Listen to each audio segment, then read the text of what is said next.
Students, so we met again. Students, last class में अपन लोगों ने 10th स्टैंडर्ड में कौन सा चैप्टर स्टडी कर रहे थे? Why do organisms reproduce. थोड़ी सी मेरी आवाज़ गड़बड़ा रही है क्योंकि मेरा गला हल्का सा बैठा हुआ है, पर hope you are understanding what I am saying. ठीक है, आप सिर्फ जो मैं समझा रही हूँ उस पर कॉन्सेंट्रेट करिए। हम लोग 10th स्टैंडर्ड का वाई डू ऑर्गेनिजम्स रिप्रोड्यूस पढ़ रहे थे। हम लोगों ने उसमें इंट्रो, कंटेंट, जैसे कंटेंट में हम लोगों ने इंट्रो पढ़ लिया, ए सेक्शुअल, सेक्शुअल पढ़ लिया, डिफरेंसेस पढ़ लिए। फिर हम लोगों ने ए सेक्शुअल को ढंग से पढ़ा, उसके मोड्स पढ़े। सेक्शुअल को हम लोगों ने जनरल आइडिया लिया, उसके बाद हमने sexual reproduction in plants complete कर लिया था। ठीक है, जो टॉपिक हम लोग लास्ट क्लास में पढ़ रहे थे उसका नाम क्या था? Sexual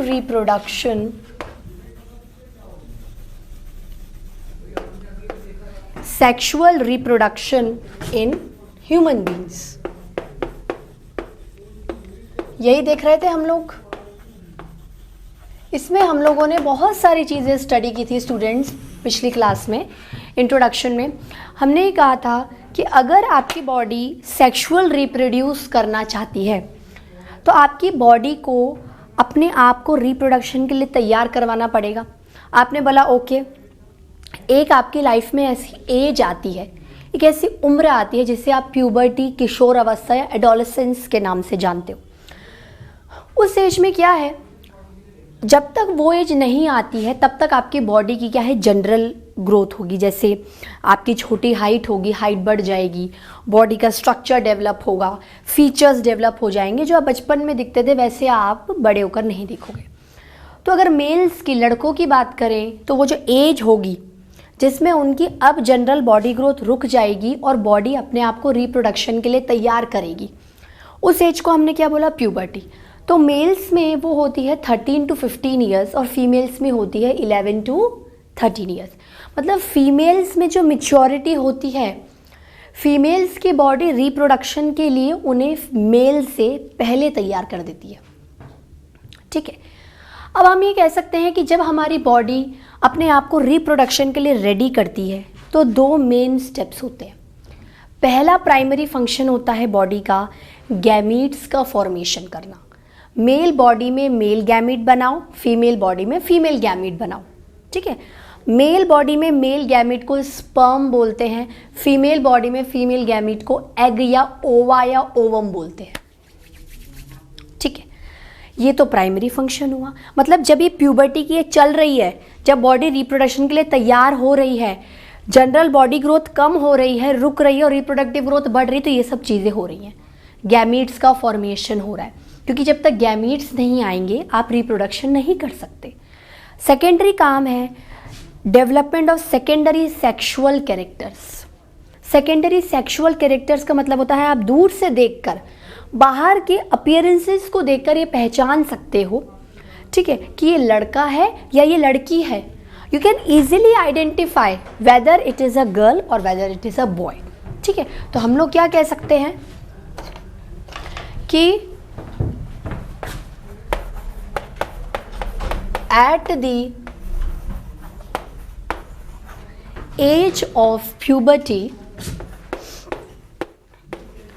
the age of puberty, two main functions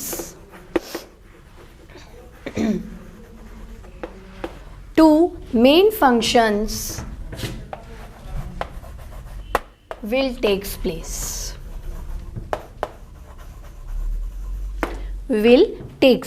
ठीक है, प्राइमरी फंक्शन क्या है?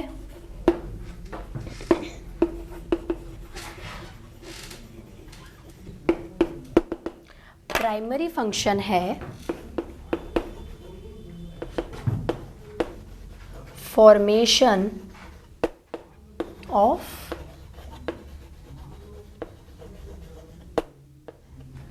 गैमीट्स। ठीक है, और secondary function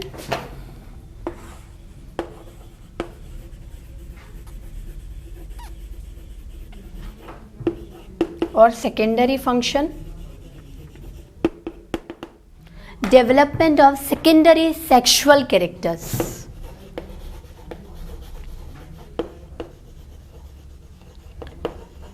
development of secondary sexual characters.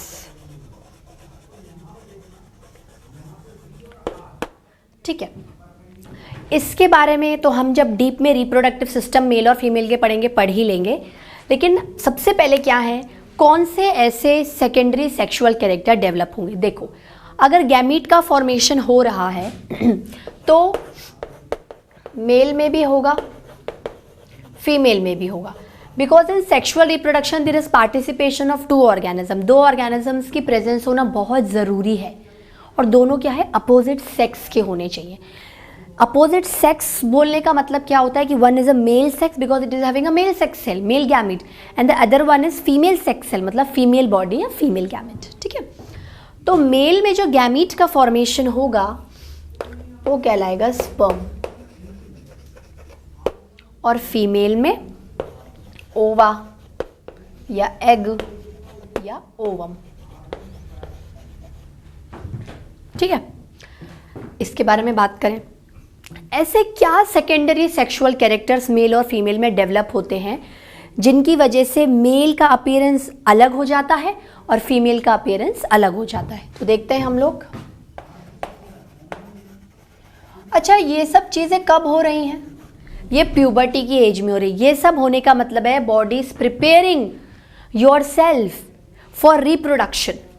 Body आपको तैयार कर रही है कि अब आप किसी भी टाइम पे रिप्रोडक्शन कर सकते हो, या इस एज के बाद तो करोगे ही करोगे. मतलब बॉयज़ में 13 और गर्ल्स में 11. ठीक है, का मतलब है कि अब आपकी जनरल बॉडी ग्रोथ कम हो रही है और रिप्रोडक्टिव ग्रोथ बढ़ रही है. आपकी बॉडी अपने आप को प्रिपेयर कर रही है कि मैं आप कभी भी रिप्रोडक्शन कर सकती हूँ. उसमें sexual reproduction, we are not considering asexual reproduction. ठीक है, तो इसमें आपके दो चीज़ें हैं. तो secondary sexual characters,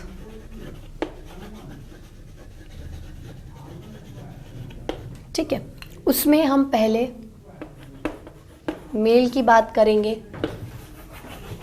then we are going to discuss about the female. Male में आपको ऐसे कौन से डिफरेंसेस नज़र आते हैं? जब आप चाइल्ड थे, चाइल्डहुड पीरियड था, धीरे धीरे धीरे आप एडोलेसेंस एडल्ट एज में आ रहे हो. चाइल्ड, अगर आप अपने आप को चाइल्ड देखोगे तो आप बोलोगे अरे मैं कितनी अलग लगती थी और अब मैं कितनी अलग लगती हूँ. तो this transition, the difference is created because now in the puberty age you are developing some secondary sexual character, और इन secondary sexual character की वजह से आपका appearance change हो रहा है. मेल और फीमेल में you can easily point out the difference by looking them morphologically. बाहर से externally देखकर ही आप समझ सकते हो. देखो क्या चेंजेस आते हैं मेल्स में. ये चेंजेस आएंगे. देखो, they develop hairs. They develop hairs in their armpit area and chest area. They develop hairs in their armpit area and chest area. ठीक है, hairs on armpit and chest area. ठीक है, girls में क्या है, they having hairs on armpits but there are no such prominent hairs on chest. उनके जो thorax और चेस्ट रीजन पे एज सच हेयर्स नहीं होते, लेकिन गर्ल्स में आर्मपिट्स में हेयर्स होते हैं. बॉयज़ में क्या है, दोनों में हेयर्स प्रोमिनेंट अच्छे खासे आपको नजर आते हैं. Hairs on armpit area, hairs on armpit area. Males के चेहरे पर फेशियल हेयर्स भी होते हैं. शुरुआत में जब धीरे धीरे प्यूबर्टी आती है तो ठीक ठाक आते हैं, पर जैसे जैसे उनकी एज बढ़ती जाती है उनके काफ़ी फेस पर प्रोमिनेंट हेयर्स आते हैं. मतलब दे डेवलप, उनमें दाढ़ी मूछें आ जाती हैं, मतलब they very well develop beard and mustache. पर ऐसा गर्ल्स में नहीं होता. They have facial hair. Girls के चेहरे पर भी हेयर्स होते हैं, पर वो बहुत ही ऐसे होते हैं कि आपको नज़र नहीं आते हैं. They are not so much prominent. ठीक है,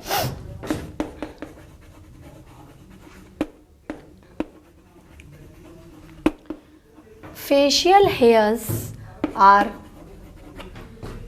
वेरी मच प्रोमिनेंट मतलब जो आपको दूर से नजर आ जाएंगे अच्छे से, very much prominent and develop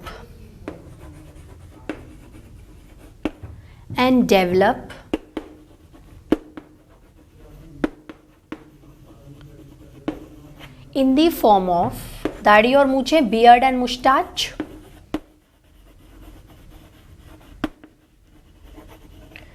girls में क्या होगा? Facial hairs are not so much prominent, और एज सच इतने हेयर्स नहीं आएंगे कि they can develop beard and mustache. ठीक है, facial hairs are not prominent.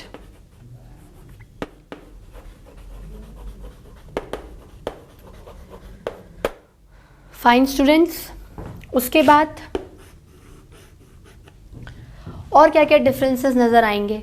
देखिए, बॉयज़ की जो बॉडी होती है उनका जो स्ट्रक्चर होता है वो ब्रॉड होता है. शोल्डर्स क्या होंगे? ब्रॉड होंगे.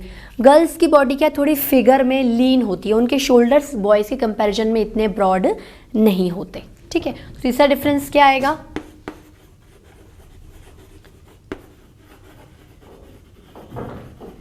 बॉडी स्ट्रक्चर इज वाइड, थोड़ा चौड़ा होगा. ठीक है, और इसमें बॉडी स्ट्रक्चर इज थोड़ा नैरा, सिकुड़ा हुआ.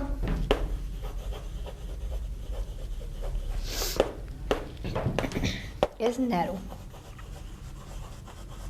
ठीक है स्टूडेंट्स, इतना नोट डाउन करिए. फाइन स्टूडेंट्स, इतने डिफरेंसेस नोट करिए. चलिए थोड़े आगे डिफरेंसेस देखते हैं. Should I rub it? आप लोगों ने नोट डाउन कर लिया होगा. और क्या क्या डिफरेंसेस आपको दिखेंगे? इस एज में वॉइस चेंज भी होती है. इस एज में क्या होता है? वॉइस चेंज होती है. जनरली गर्ल्स की जो, चलो पहले अपन मेल के बारे में पढ़ रहे हैं तो मेल देख लेते हैं. जो लड़के होते हैं मेल, उनकी आवाज़ क्या हो जाती है? भारी हो जाती है. अब ऐसे तो आज मेरी भी आवाज़ भारी हो रही है, बट दैट डजेंट मीन कि I am having characters of male. मेरे में लड़के के कैरेक्टर नहीं है, मेरा गला खराब है, इससे मेरी आवाज़ बैठ गई है. I have infection in my throat. लेकिन अगर नॉर्मली अपन डेवलपमेंट की बात कर रहे हैं, जब डेवलपमेंट की बात कर रहे हैं तो इस टाइम पे जब प्यूबर्टी आ रही है, बॉडी प्रिपेयर कर रही है अपने आप को रिप्रोडक्शन के लिए, इस टाइम पे लड़कों की आवाज़ क्या हो जाती है? मतलब अब उनमें क्या आवाज़ की प्रॉपर डेवलपमेंट हो रहा है. Larynx is developing, voice box. तो उनकी आवाज़ की थोड़ी मोटी भारी होती है. पिच क्या होती है? पतली नहीं होती. लड़कियों की आवाज़ क्या होती है? तीखी पतली होती है. लड़कों की आवाज़ कैसी होती है? हार्श, थोड़ी भारी. उनकी जो पिच होती है वो लो होती है वॉइस की. ठीक है, और लड़कियों की आवाज़ कैसी होती है? थोड़ी पतली सी. भाई अगर अपन हार्श वॉइस की बात करें तो सॉफ्ट बोल सकते हैं, और तीखी आवाज़ होती है. पिच क्या होती है? वॉइस की ज़्यादा होती है. ठीक है, तो voice is harsh and low pitched.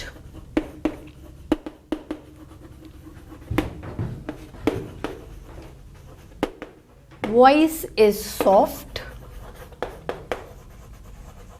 and high pitched.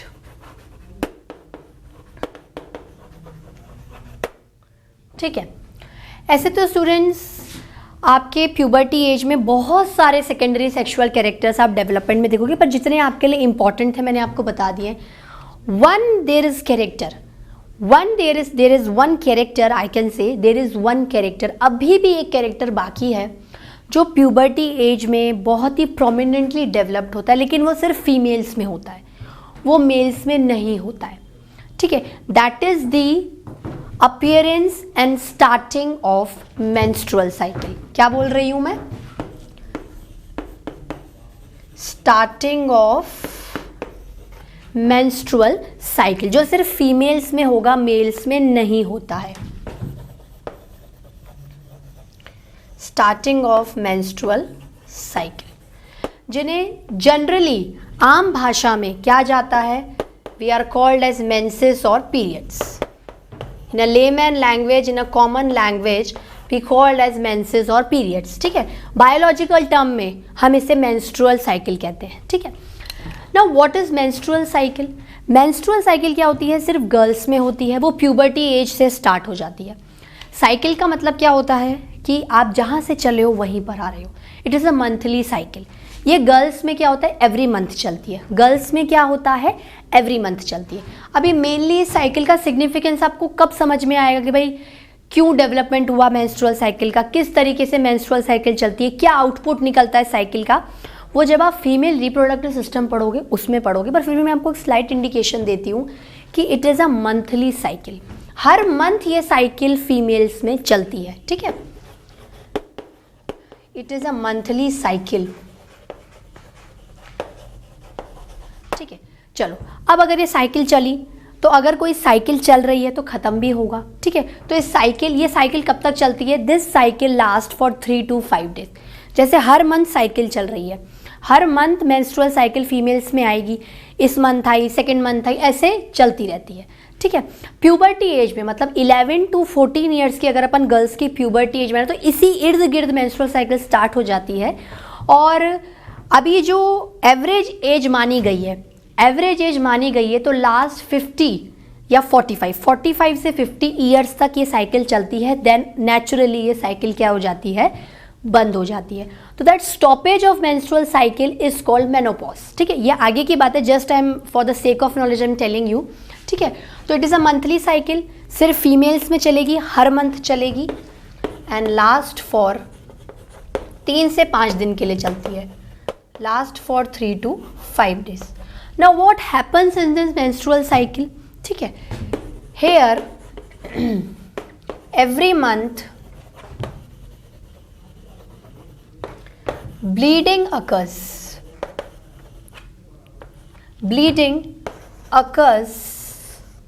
from the vagina। Vagina क्या है, वेजाइना फीमेल रिप्रोडक्टिव पार्ट का एक, भाई फीमेल रिप्रोडक्टिव सिस्टम आप पढ़ोगे उसमें वेजाइना एक ऑर्गन है, तो वो पूरे ऑर्गन को मिलाकर एक सिस्टम बनता है।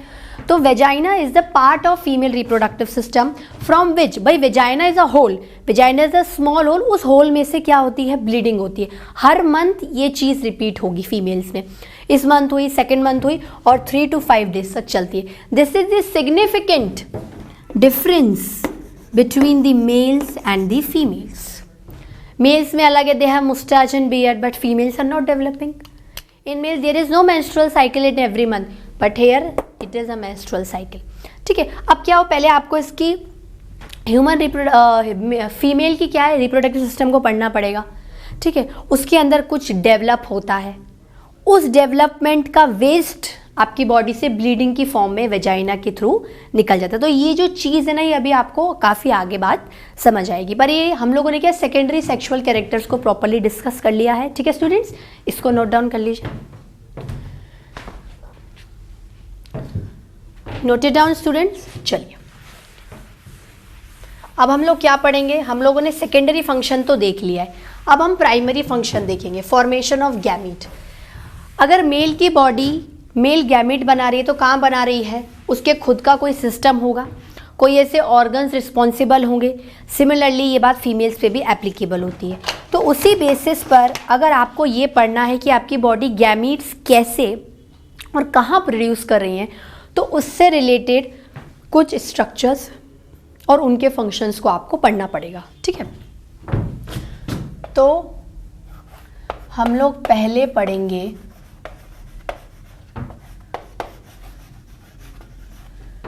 Human male reproductive system.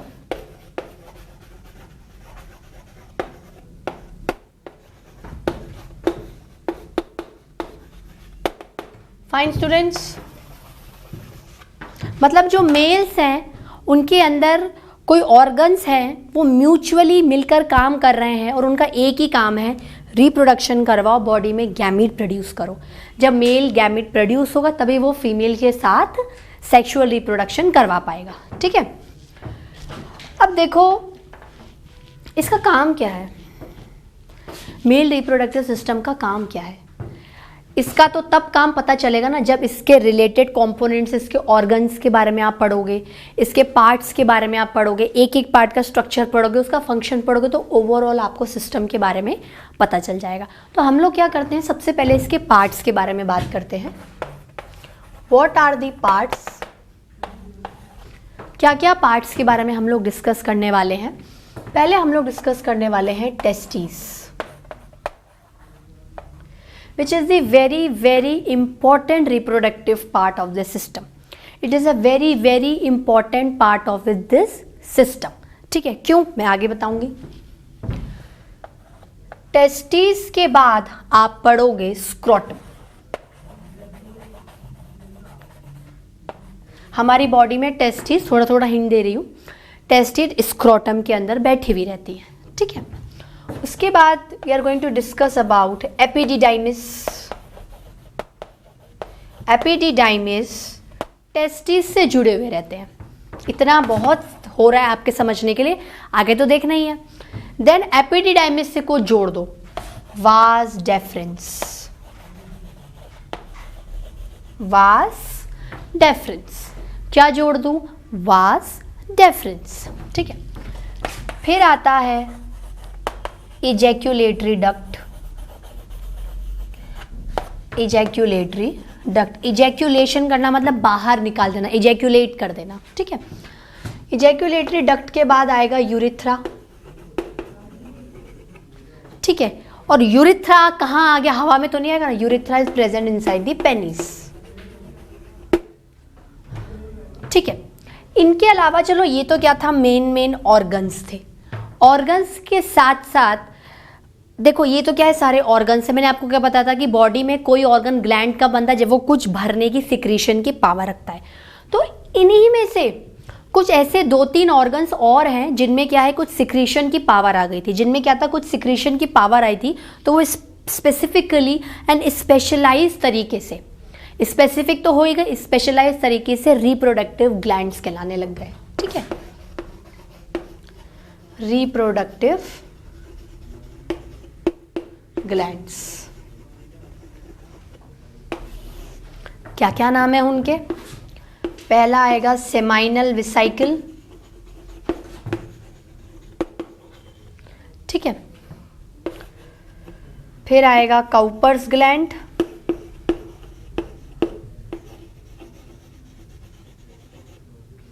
और तीसरा आएगा prostate gland.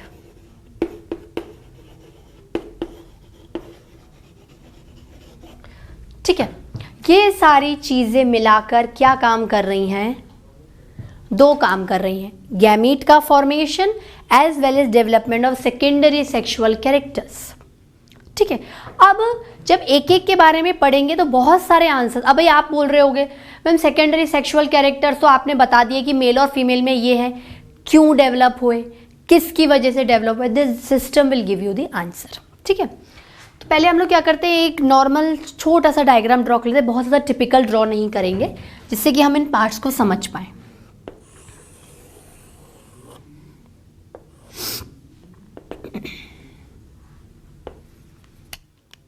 This is your scrotum.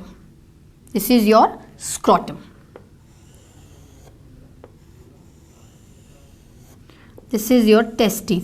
Actually testis pair में होती है, 2 पेयर ऑफ टेस्टिस होती है. टेस्टिस क्या है, 2 पेयर में होती है. मैं आपको क्या है, एक साइड व्यू दिखा रही हूँ. ठीक है, जैसे टेस्टिस 2 हैं तो मैं आपको कोई एक ही पोर्शन डायग्राम का समझा रही हूँ. ठीक है,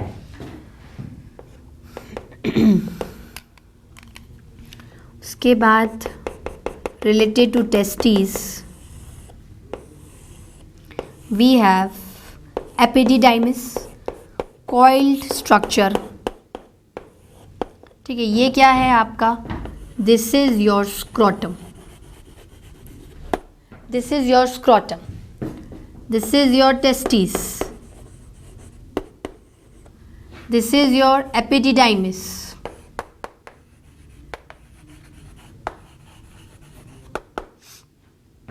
फाइन स्टूडेंट्स, अब क्या है, एपिडिडाइमिस से एक लंबी ट्यूब लाइक स्ट्रक्चर निकलेगी. नीचे क्या लिखा था, वास डेफरेंस. ठीक है,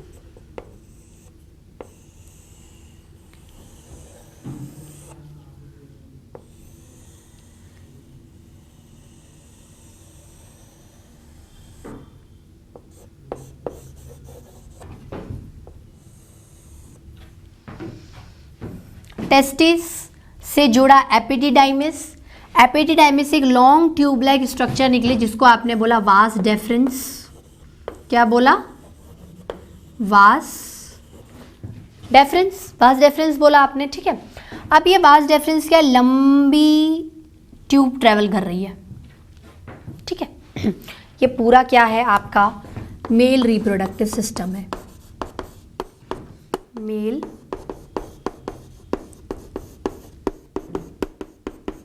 रिप्रोडक्टिव सिस्टम, ठीक है। You are discussing the organs. अभी हम ऑर्गन्स का क्या है, सिर्फ बाहरी स्ट्रक्चर देख रहे हैं, we are not discussing the function, ठीक है। अब ये क्या है, ये ग्लैंड की तरह स्ट्रक्चर दिख रहा है। समटाइम्स अगर ग्लैंड्स कुछ प्रोड्यूस करेंगे, कुछ सिक्रीट करेंगे तो कैसे फेंकते हैं, डक्ट के थ्रू ना। Somewhat it is behaving like a gland, और ये ग्लैंड की क्या है, डक्ट है। मतलब ये कुछ सिक्रीशंस पोर कर रहा है और थ्रू डक्ट वास डेफरेंस में डाल देगा। This is seminal vesicle,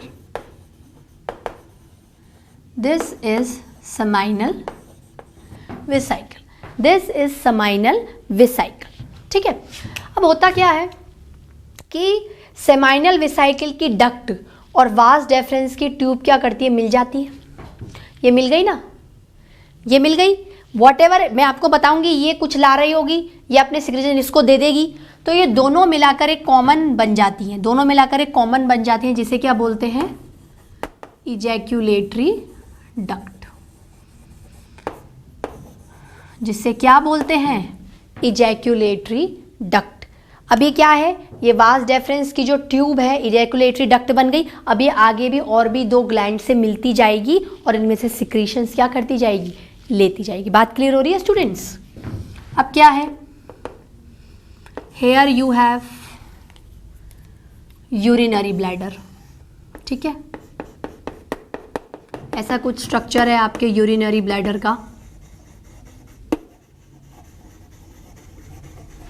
this is your urinary bladder. Urinary bladder मतलब जो यूरिन प्रोड्यूस करके रखेगी, on from them you can throw it out. Urinary bladder के नीचे क्या आएगा, यूरिनरी ब्लैडर किस तरीके से यूरिन को पास आउट करेगी बॉडी के बाहर, थ्रू यूरेथ्रा। मतलब कहीं ना कहीं यूरेथ्रा का भी इन्वॉल्वमेंट यहीं कहीं आपको नजर आएगा, ठीक है।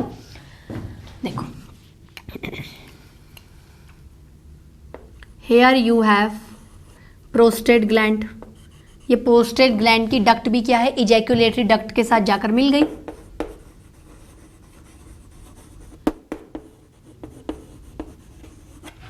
ठीक है। ये सब कुछ अब जो भी सिक्रीशन होगा ये पोर कर देगा ना, ये भी पोर कर देगा, ये जुड़ गई, ठीक है। Here you have Cowper's gland. ये क्या है आपका, काउपर्स ग्लैंड है। ये क्या है आपका, काउपर्स ग्लैंड है, ठीक है। अब क्या होगा,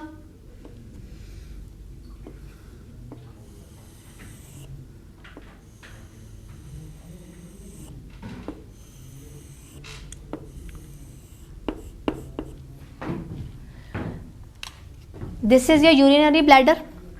तो यहाँ से जो भी यूरिन निकल रही है या what ever it is passing the urethra, वो यूरिथ्रा भी यहीं से ही आएगी। और जो भी भाई आपको ले दे के क्या प्रोड्यूस करना है, पूरे सिस्टम को मेल गैमेट प्रोड्यूस करना है, स्पर्म्स प्रोड्यूस करने।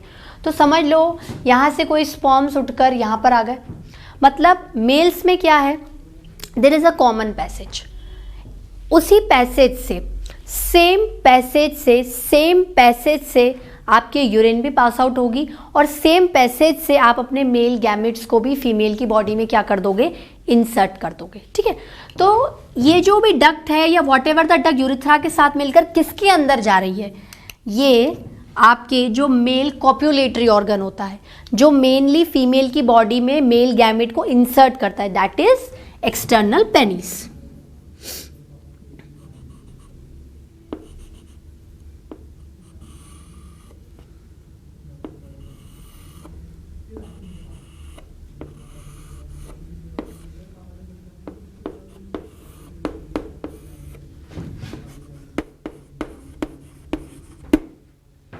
Fine students. So from penis is actually carrying a common passage.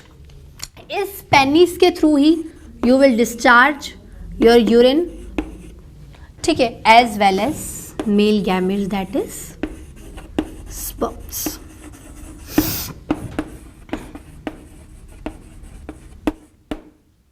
बात क्लियर हुई?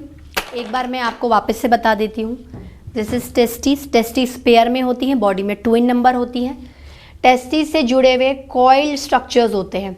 कॉइल जैसे ट्यूब लाइक स्ट्रक्चर्स निकलते हैं जिन्हें क्या बोलते हैं, एपिडिडाइमिस। एपिडिडाइमिस से एक लॉन्ग ट्यूब लाइक निकलती है, वो कॉइल नहीं होगी, लॉन्ग ट्यूब लाइक स्ट्रक्चर निकलेगी जिसे बोलेंगे वास डेफरेंस। ये वास डेफरेंस निकलेगी और पहला जो ऑर्गन है which actually behaving as a gland उसके साथ जुड़ जाएगी। सेमाइनल वेसिकल में जो भी सिक्रीशंस होंगे वो इजैकुलेटरी डक्ट को मिल जाएंगे। ये डक्ट सेमाइनल वास डेफरेंस को मिल जाएंगे। तो duct of seminal vesicle plus vas deferens किसकी तरह बिहेव करेगी, इजैकुलेटरी डक्ट की तरह, ठीक है। उसके बाद this will come the urinary bladder. यहाँ से क्या होगा, you are coming the urethra. ये यूरिथ्रा किसके अंदर आ जाएगी, अभी मैं स्पेसिफिकली यहाँ से नहीं निकाल रही हूँ। From urinary bladder the urethra come out and urethra passes inside the penis, ठीक है। अब देखो दिस इजैकुलेटरी डक्ट फिर कौन से ग्लैंड के साथ मिलेगी, प्रोस्टेट ग्लैंड, उसका डक्ट सिक्रीशन डाल देगा। काउपर उसका डक्ट सिक्रीशन डाल देगा और फाइनली किसके अंदर चली जाएगी, पेनिस के अंदर। तो penis is actually a common passage in the males जिसके through you will discharge your sperms as well as your discharge your urine, ठीक है। तो यूरिथ्रा क्या होती है, ऐसे लॉन्ग ट्यूब लाइक स्ट्रक्चर आती है, लॉन्ग ट्यूब लाइक स्ट्रक्चर आती है जिसके साथ क्या होता है, इजैकुलेटरी डक्ट क्या होती है, मिल जाती है और ये क्या होती है, कॉमन पैसेज की तरह बिहेव करती है, ठीक है। स्टूडेंट्स बात क्लियर हुई, इतना समझ में आया। आज के लेक्चर में इतना ही, ठीक है। डायग्राम वाइज बहुत है, इसके आगे मैं आपको नहीं बताऊंगी, आप घर जाइएगा अच्छे से इस डायग्राम को इंटरप्रेट करिएगा, एक एक चीज़ को याद करके आइएगा। नेक्स्ट क्लास में हम एक एक के बारे में पढ़ेंगे और फंक्शंस को डिस्कस करेंगे, ठीक है students. Till then bye bye, have a nice day.